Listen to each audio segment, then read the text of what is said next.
ಅವರು ಮಹಾನ್ ಚಾಲಾಕಿಗಳು. ಅತಿದೊಡ್ಡ ಕಂಪನಿಗೆ ಅವರು ಮೋಸ ಮಾಡಿದ್ರು. ಕೋಟಿ ಕೋಟಿ ವಂಚಿಸಿದ್ದ ಅವರನ್ನ ಪೊಲೀಸರು ಬಂಧಿಸಿದ್ರು. ಆದ್ರೀಗ ಆ ವಂಚಕರ ಜೊತೆಗೆ ಪೊಲೀಸರು ಜಾಲಿ ಮಾಡಿರುವ ಆರೋಪ ಕೇಳಿ ಬಂದಿದೆ.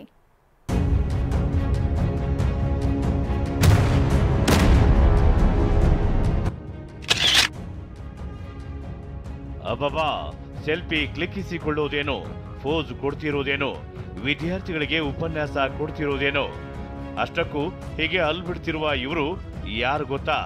ದೊಡ್ಡ ದೊಡ್ಡ ಕಂಪನಿಗಳಿಗೆ ಕೋಟಿ ಕೋಟಿ ಯಾಮಾರಿಸಿರುವ ಸೈಬರ್ ಕ್ರಿಮಿನಲ್ಗಳು. ಇವರ ಜೊತೆ ಜಾಲಿಯಾಗಿ ಟ್ರಿಪ್ ಮಾಡ್ತಿರೋರು ಮಂಗಳೂರಿನ ಊರ್ವ ಠಾಣೆ ಪೊಲೀಸ್ ಸಿಬ್ಬಂದಿ. ಕ್ರಿಮಿಗಳ ಜೊತೆಗಿನ ಪೊಲೀಸರ ಸಲುಗೆ ಈಗ ಪ್ರಶ್ನೆ ಹುಟ್ಟು ಹಾಕಿದೆ.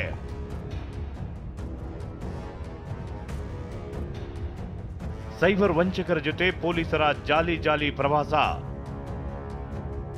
ವಂಚಕನಿಂದಲೇ ವಿದ್ಯಾರ್ಥಿಗಳಿಗೆ ಸೈಬರ್ ವಂಚನೆ ಜಾಗೃತಿ ಪಾಠ.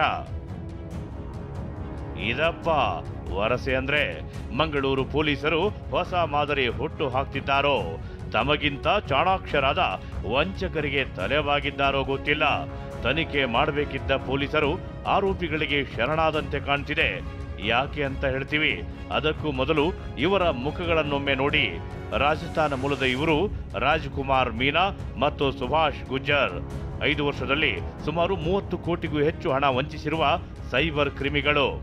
ಅಕ್ರಾಸ್ ಇಂಡಿಯಾ ಸುಮಾರು ಪ್ರಕರಣದಲ್ಲಿ ಶಾಮೀಲಾಗಿದ್ದಾರೆ. ಇವ್ರ ಮೇಲೆ 10 ರಾಜ್ಯಗಳಲ್ಲಿ ಸುಮಾರು 12 ಪ್ರಕರಣ ಇಲ್ಲಿವರೆಗೆ ದಾಖಲಾಗಿದೆ.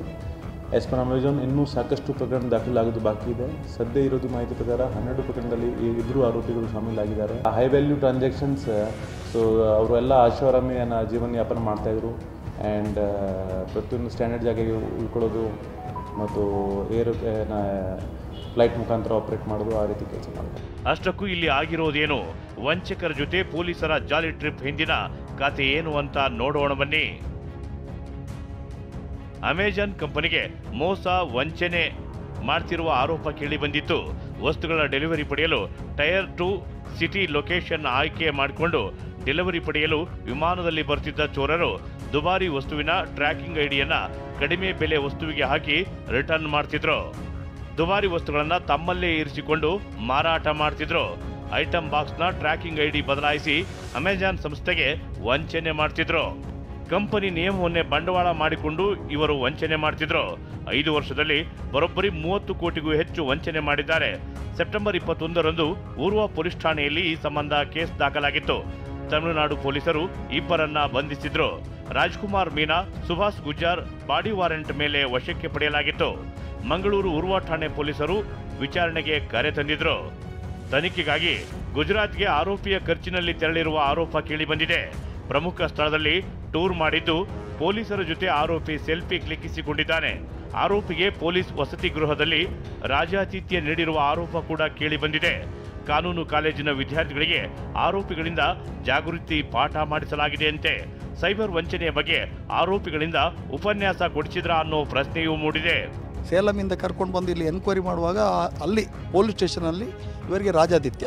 ಕಾನೂನು ಕಲಿಯುವಂಥ ವಿದ್ಯಾರ್ಥಿಗಳಿಗೆ ಅಲ್ಲಿ ಇವರು ಜಾಗೃತಿ ಕೊಡಿಸೋದಂತ ಹೇಳಿದ್ರೆ ಸೈಬರ್ ಆರೋಪಿಯನ್ನು ಹತ್ತಿರದಲ್ಲಿ ಕೂತ್ಕೊಂಡು ನೀವು ಫೋಟೋಗಳನ್ನು ನೋಡ್ತಿರ್ಬೋದು.